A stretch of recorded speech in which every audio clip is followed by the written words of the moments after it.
Thanks to the support as a channel member, Kim Daniels. Boys and girls, I'm sure you've seen by now that we've had a release date for Football Manager 2022. The game is coming out on the 9th of November, which means we're going to get the beta a couple of weeks before that, which means it's less than 2 months away. Very, very exciting stuff.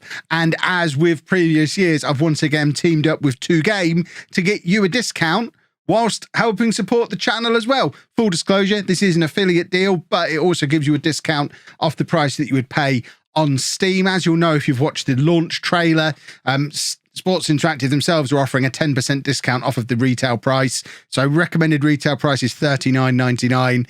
SI are knocking that down to $35.99 during the pre-order period. And with my discount code LOLLUJO at 2Game, you can take another 10% off that, which at the time of recording means £32.39 for your pre-order. It's from an authorized Sega retailer, which means you get access to the beta. So as soon as that drops, you'll get access to it, just like if you'd have bought it directly through Steam. Once you buy it on 2Game, they just email you through a Steam code, which you can then just put into Steam, and the game will be sat there in your library as if you'd bought it from Steam yourself. So if you want to save a little bit of money on the price that you would pay on Steam whilst also supporting the channel, I would really, really appreciate you using my link. The link is at the top of the description, and the discount code it's going to last forever. You don't have to do it right now. It's 10% off whatever the 2Game price is forever. But obviously, the sooner you act, the more likely you are to hook in that 10% discount that SI are putting in as well. So the link is there. I'd really appreciate you using it. And I can't wait. I'm so excited. FM22 is coming. Oh, and I've done the January transfer window. Do you want to see what I've done? And welcome to part 5 of Rebuilding Barcelona. I'm Kevin. Coming up on today's episode, we have a couple of games for you in the league. We're at home against Espanyol and away against Atletico Madrid. That wasn't even a word. Atletico Madrid. But that's not the main event of today's episode. The main event is we have done our first transfer window. So we're going to start there once I've shown you how we've been getting on. There might even be spoilers in here. In fact, there isn't, because nobody we've signed has scored. We've not scored a goal in 3 games, which is a little bit of a worry. As you can see, our form has continued to be good. We have managed to get ourselves knocked out of the Copa del Rey, which, I mean, that might be a blessing in disguise. We did qualify for the knockout rounds of the Champions League, even though we lost to Leipzig. We really struggled in that group. We didn't play well in the group at all. Ended up finishing runners up to Leipzig, 2 defeats, 1 draw. Not what you expect from Barcelona in a Champions League group, really. But arguably more important than any of that is we have remained unbeaten in the league. 23 games gone, 59 points on the board. We're 11 points clear of Real Madrid, 12 points clear of Atletico, who we play today, and looking very good for a La Liga trophy, which I think will go a long way towards securing my future at the club as we go into the rebuild phase of this journey. Coming up in the next episode, which will be Monday, remember, this is Monday to Friday, this series. Monday's episode, we'll have the second leg against Sporting. I'll play the first leg off camera because it's so soon, but we'll have the second leg against Sporting as we continue to press on in the Champions League. I'm not expecting to win the Champions League this year, but I would like to win the Liga. I think we've got some good points on the board, but we are now operating on a weakened team. And because we have sold a lot of players, you can already see who we brought in on there. I'll get to them in a minute and explain the thought process behind them. But we've sold £152 million worth of players.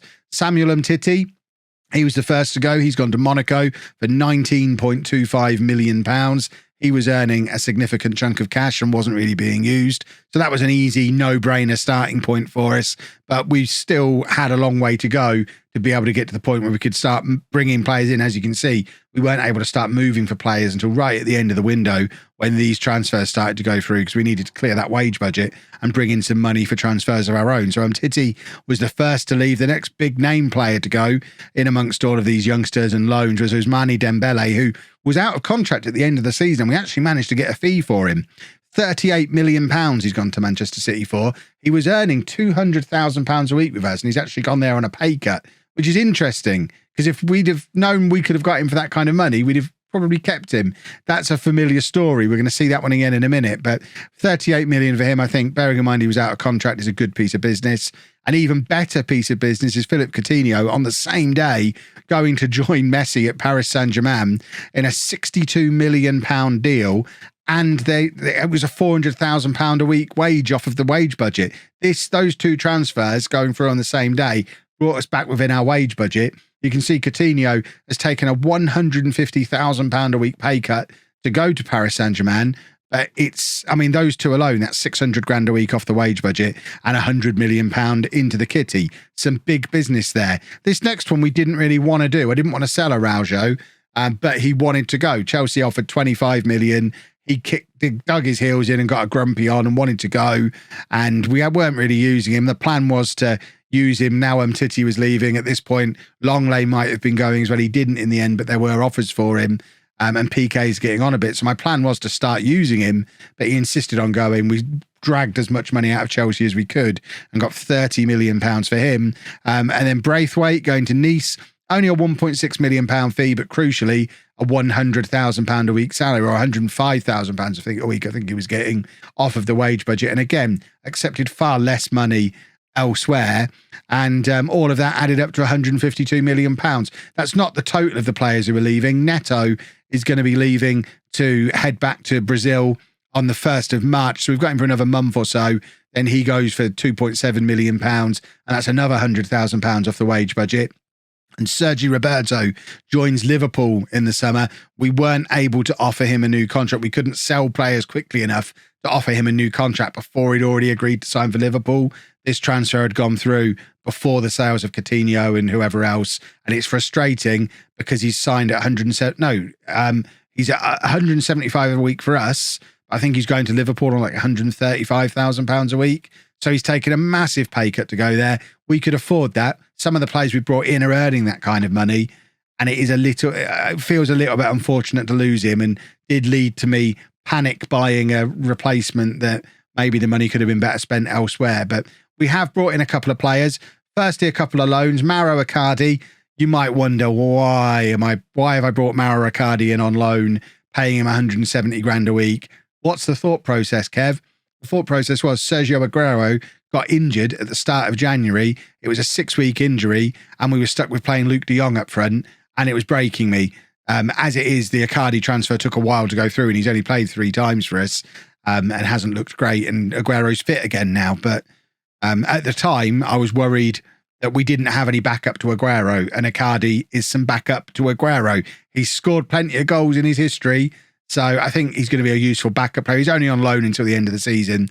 We won't make it permanent. It was just a short-term stopgap. We actually tried to bring Gabriel Barbosa in as a striker, but again, similar to what happened with Sergi Roberto, the deal couldn't go through. We tried to do the deal before we'd sold the players because Real Madrid were in for him as well. He actually agreed to come to us ahead of them, but we couldn't pay the fee, so it fell through.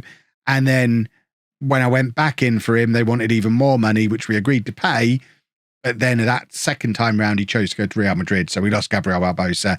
And Icardi was basically the only striker we could bring in within the budget that we had.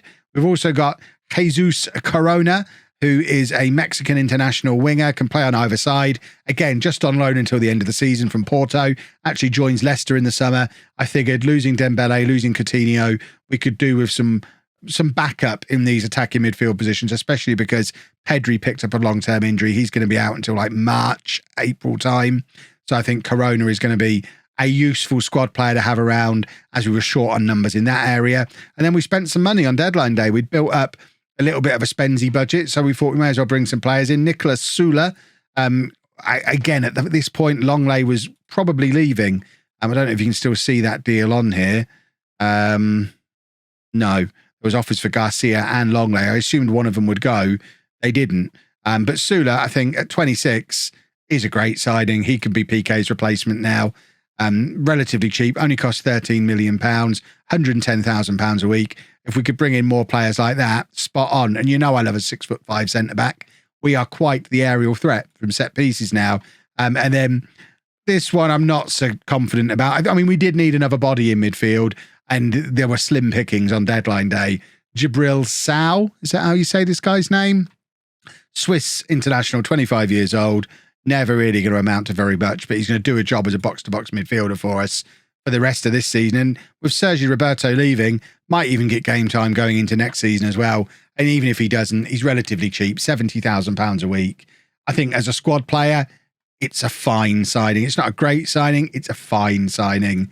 But all of that means the balance has gone back up above £100 million. We are within our wage budget. Our committed spending is well within wage budget. Committed spending of 2.3 million against a budget of nearly 2.7. We were spending 3.2 when I arrived. So we've slashed that wage budget and brought in a few players as well. And the debt is now looking at £865 million. So that's come down a little bit as well. There's obviously still a lot of work to do. And we are going to need some permanent transfers in the summer when a couple of loans leave.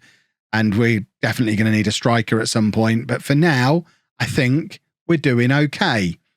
Let's go play Espanyol, shall we? So Ter Stegen's going to be in goal. A back four of Longley, Sula, Piqué and Dest. Busquets and De Jong in midfield. Fati, Depay and Corona out wide. And then Aguero up front. You can see I've also brought some of the youngsters up into the first team squad. This guy, Alejandro Baldi, looks great. 18 years old, Spanish under-21 international, 5-star potential. Yes, please. Can we have some more? Yes, we can. We saw Ricky the Pig knocking around.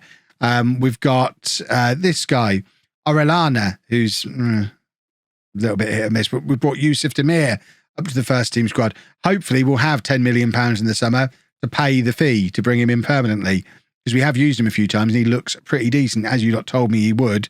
Pedri, as you can see, is injured, and we've also brought Elias Akomach up to the first team squad as well, who again looks like he's got absolutely bags of potential. The long-term plan is between Demir and Akomach and Pedri, we're not going to need Corona, but for the rest of this season, I think we kind of did need him.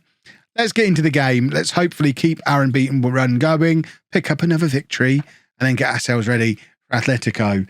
And I mean, if we get through these two matches unscathed and still unbeaten, I've got to believe we're going to win the league. Because we're so far clear, if we're going to come unglued, it's going to be now, or it'll probably be against Atletico. Because this team, we are missing Philippe Coutinho. I know a lot of you are playing along with the save, and some of you have been able to sell Coutinho and some of you haven't, but it's become clear since he's gone just how much we relied on him as a creative force, his set-piece delivery, just putting the strings from in behind Aguero. We have not looked the same team going forward without Coutinho.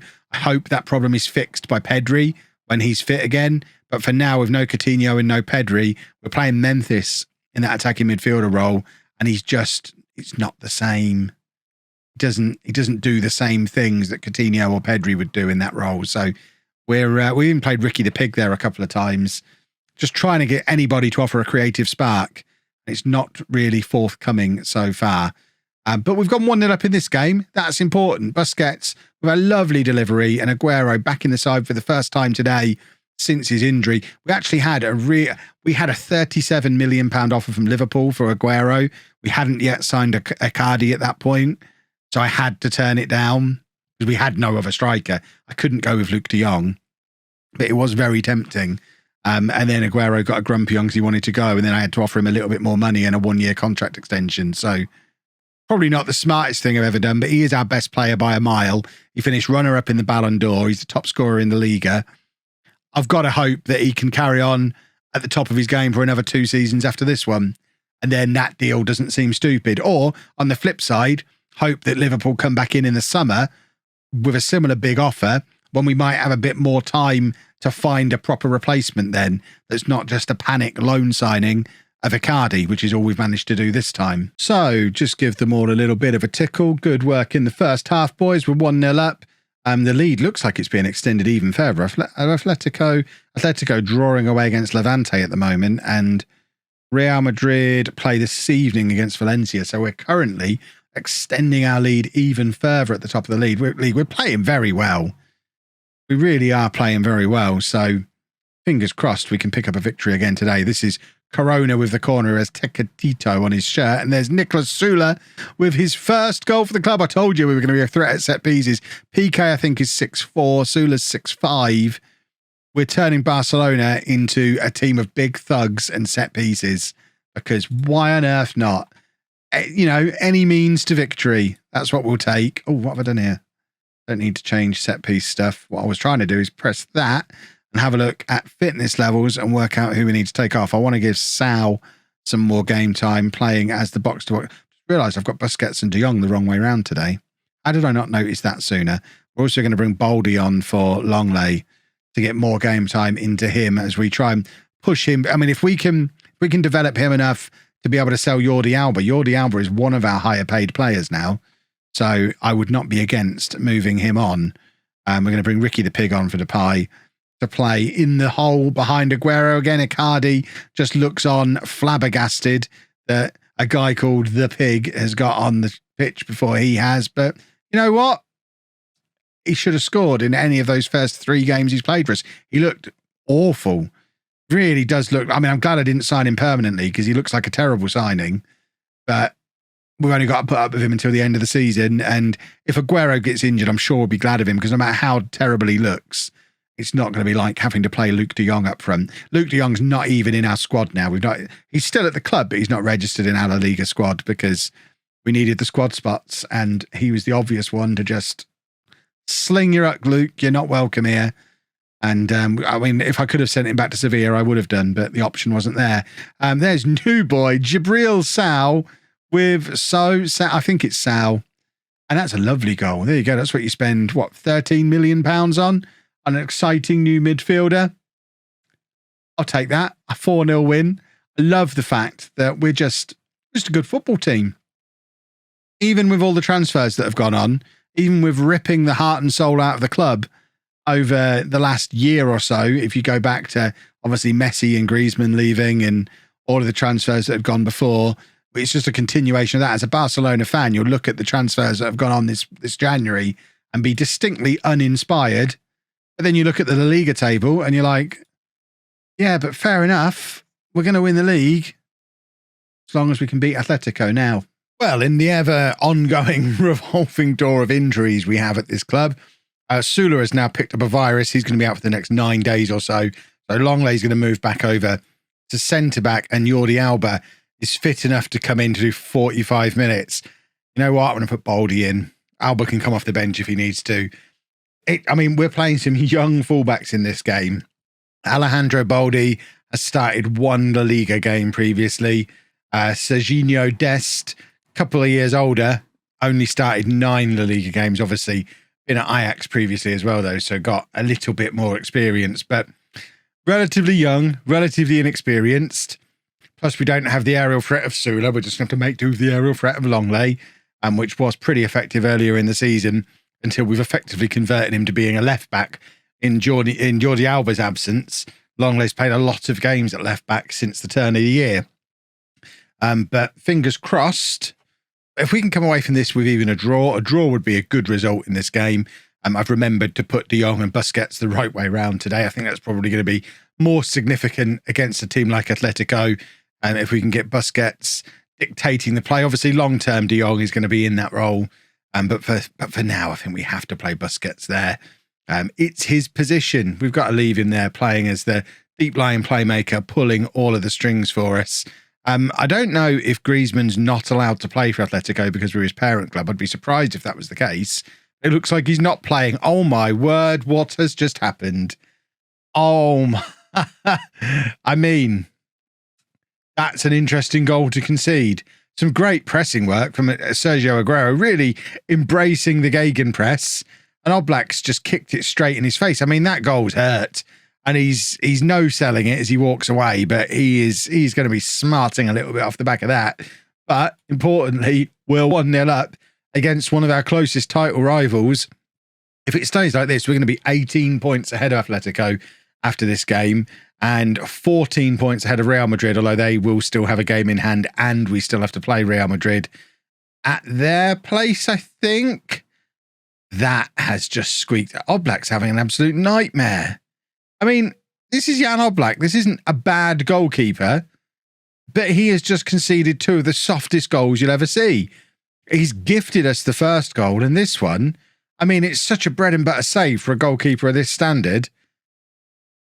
Oh, my word. You'd be fuming as Atletico manager in this situation. And, I mean, we're just having a lovely old time. Guest now on the right-hand side, trying to establish himself as our new starting right-back with Roberto leaving us in the summer. I mean, that effectively is Dest's role now. As and when Roberto's fit, he's likely to be in midfield for his final few games for us. And Baldy is having a wonderful game down this left-hand side. He's just grabbed us maybe he didn't hit the cross for the first one because he's on a 6.5. In my mind, he had 2 assists. He's got 1 assist now, and Corona is making me wish I'd put in an offer for him permanently. My view was bring him in on a loan, but we don't really want to sign a 29-year-old permanently. Bring him in on loan, and then if he's brilliant, then we offer him the contract. Leicester offered him a contract almost immediately after he arrived, and the money that he wanted, we didn't really want to take a gamble on him not knowing if he was going to be any good. I mean, he's been playing for Porto for the last 5 or 6 years, which, no disrespect to Porto, but if he was really good enough to play for Barcelona, he probably would have left the Portuguese league a little earlier than 29 years old. But he's off to the Premier League to play for Leicester, and it looks like they're picking up a decent player because he has been a threat for us today as we find ourselves 3-0 up away from home against Atletico and just completely cruising at this point. Right, what have we got down on the bench? How are we going to freshen things up a bit? I'm tempted to bring Aguero off and just give him a little bit of a rest and give you the opportunity to see Icardi in all his glory. I think we're going to bring Sal on in midfield as well. And then I think as a final change, I'd like to take off Fatty. So we're going to bring on Ricky the Pig, who can play as the attacking midfielder again. Depay can go back out into that left-hand side where he was playing earlier in the season. And I don't know, Memphis Depay, he's the big disappointment of this rearranged system. He's, like I said in the first match, he's just not doing the job in there that either Pedri or Coutinho were doing. So I think Memphis's future is probably out on this left wing if he has a future with us. The big thing Memphis has got going for him is his salary is super low. He's on like £45,000 a week. So he's good enough to be a regular in this team, and on that kind of salary, he's got a job for life, certainly a job for the rest of the save, and that's what I'm kind of thinking. Rather than thinking too long term, I'm thinking, right, we've got to do 4 years to recover financially. So we're bringing in players who are likely to be in and around the squad for the 4 years. I think Sula could be a starting centre-back for us throughout the 4 years. Depay is likely to be similar. Icardi, probably not so much, which is why we only brought him in on loan. Sal, I think, will be a squad player. I can't imagine him being a starter, but he was relatively cheap. And I think steps in the right direction with the transfers that we've done. And clearly, although we have theoretically weakened the squad, we are still capable of putting on a pretty impressive performance against what you would expect to be a pretty decent Atletico side. Icardi with the shot that is blocked there, and this is going to be our final opportunity of the game. Memphis with the in-swinger, and it's PK at the near post, and it cannons back off the crossbar. I mean, if he makes it 4-0 there, just hand us the trophy now. Memphis swings it out this time, once again looking for a combination of PK and Longley at that near post, but neither of them can get a proper connection, but it ends 3-0, and I mean, that episode couldn't have gone any better. Part of me thinks the transfer window couldn't really have gone much better. What was I just saying about Memphis Depay? It's 58, not 45, but still immediately wants more money. And to be fair, he does deserve more money when you look at what everyone else is earning at the club. Memphis Depay is one of the lowest paid players, at least of the starters. There's only really him, Eric Garcia and Pedri. And Garcia and Pedri obviously much younger than Depay. As long as we keep him below 6 figures, my word, what is all this? Yes, he can have an intensive language course, but we're not going to play him as a striker. We don't care about any of this. We're not going to do that, and we're not going to do that. Dest is fine. There you go. You can have your language course, though. You're not having 100 grand a week, though. So we can put you down to, let's try 73 to begin with. All right, we're moving in the right direction. So let's try 84.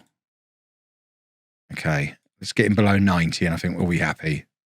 88k, I can live with that. That's still a bargain. I think if we were bringing him in for that kind of money, I think we'd be happy. So we've got to be happy. Look at that league table. Many reasons to be happy. Let me know down in the comments if you're playing along what you did in your first transfer window. I think it'll be really interesting to see how yours compares to mine. Who did you sell? How much did you get for it? Who did you bring in? And how are you getting on in the league? I want updates down in that comment section. I'll spend the weekend reading through those, and then we'll be back on Monday. And we're back in the Champions League as we try and win some stuff. If you've enjoyed that, please make sure you leave a nice big thumbs up on there for me. Subscribe to the channel for daily Football Manager videos. Thank you very much for watching.